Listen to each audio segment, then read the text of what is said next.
नमस्कार दोस्तों, मैं दीपक मिश्रा आपका डॉक्टर दोस्त लाया हूं आपके लिए एक नया वीडियो नई जानकारियों के साथ में। और आज हम बात करेंगे एपिलेप्सी के बारे में कि क्या होती है एपिलेप्सी। एपिलेप्सी ऐसी बीमारी है जिसमें पेशेंट को फिट आते हैं, झटके आते हैं। पेशेंट जो सपोज मान लीजिए शरीर हिलेगा, पूरा हाथ हिलेंगे, पांव हिलेंगे, पेशाब निकल जाएगा, दांत क्लेंच करेगा पेशेंट, आंखें रोल हो जाएंगी ऊपर की तरफ, ऐसे ऐसे ऐसे हिलेगा पेशेंट। तो ये होता है एपिलेप्सी। इसमें बहुत सारे प्रकार के चीजें होती हैं। हम जनरलाइज्ड बात करेंगे अभी कि जनरलाइज्ड क्या क्या होता है इसमें। हालांकि ये बीमारी बहुत पुरानी है, लोगों को पता है, बहुत सदियों से पता है लोगों को इस बारे में। लेकिन इसका मेडिकल पर्सपेक्टिव जो है वो कुछ ही समय पहले आया है। कि पहले लोग समझते थे कि माता आई है, या क्या कहते हैं, बहुत ही इसमें अंधविश्वास वाली बातें थी। और अभी भी गांव में या शहरों में भी जो पढ़े लिखे लोग भी हैं, मिर्गी आई है तो इसे मिर्गी कहते हैं हिंदी में।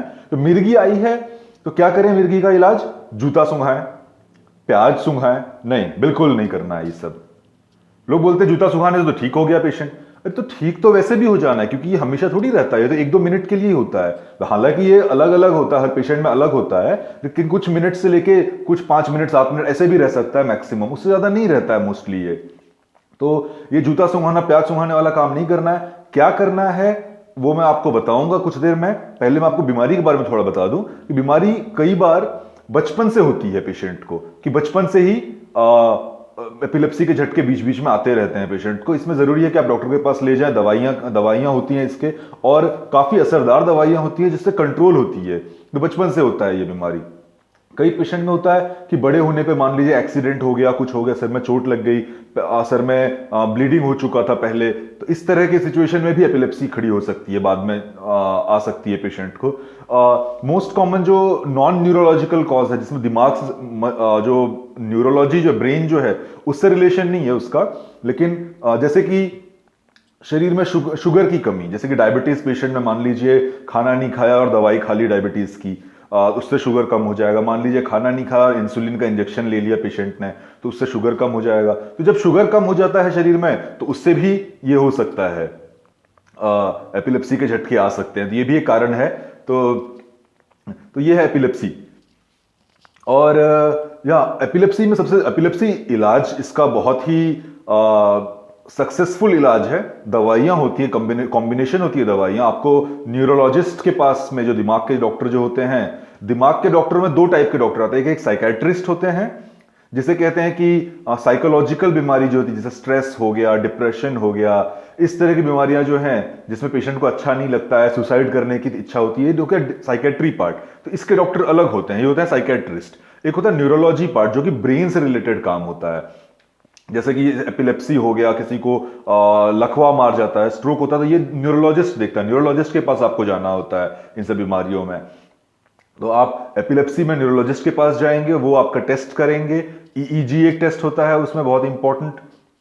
वो उसके बाद दवाइयां शुरू करेंगे, और दवाइयों से ये मोस्टली कंट्रोल रहता है। लेकिन इस खास बात यह है कि दवाइयां आपको इसी रेगुलर लेनी होती है। ये नहीं कि आज लिया, कल नहीं लिया, परसों लिया, उसके बाद नहीं लिया, ऐसे नहीं कर सकते इसमें। आपको दवाइयां रेगुलर लेनी होती हैं एपिलेप्सी की। और अगर 2 साल 3 साल तक दवाइयां बंद करने से पहले, इंपॉर्टेंट है कि 3 साल तक या 2 साल तक दवाइयों के साथ आपको एपिलेप्सी के अटैक अगर नहीं आए हैं, तब आपका एपिलेप्सी कंट्रोल्ड होता है, तब आप दवाई बंद कर सकते हैं, न्यूरोलॉजिस्ट के कहने पर, अपने आप नहीं। न्यूरोलॉजिस्ट आपसे कहेंगे कि हाँ अब आप बंद कर सकते हैं, तब आप बंद कर सकते हैं।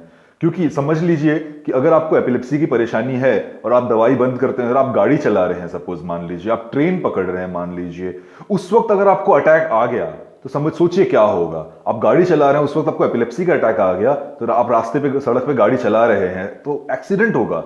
आप ट्रेन में चढ़ रहे हैं, मान लीजिए उतर रहे हैं, उस वक्त आपको एपिलेप्सी, तो कुछ भी हो सकता है उसमें। तो दोस्तों, जिनको एपिलेप्सी की बीमारी है, या जो जानते हैं कि किसी को जिसको है, मोस्ट इंपॉर्टेंट बात यह है कि इसकी दवाई बंद नहीं करनी है।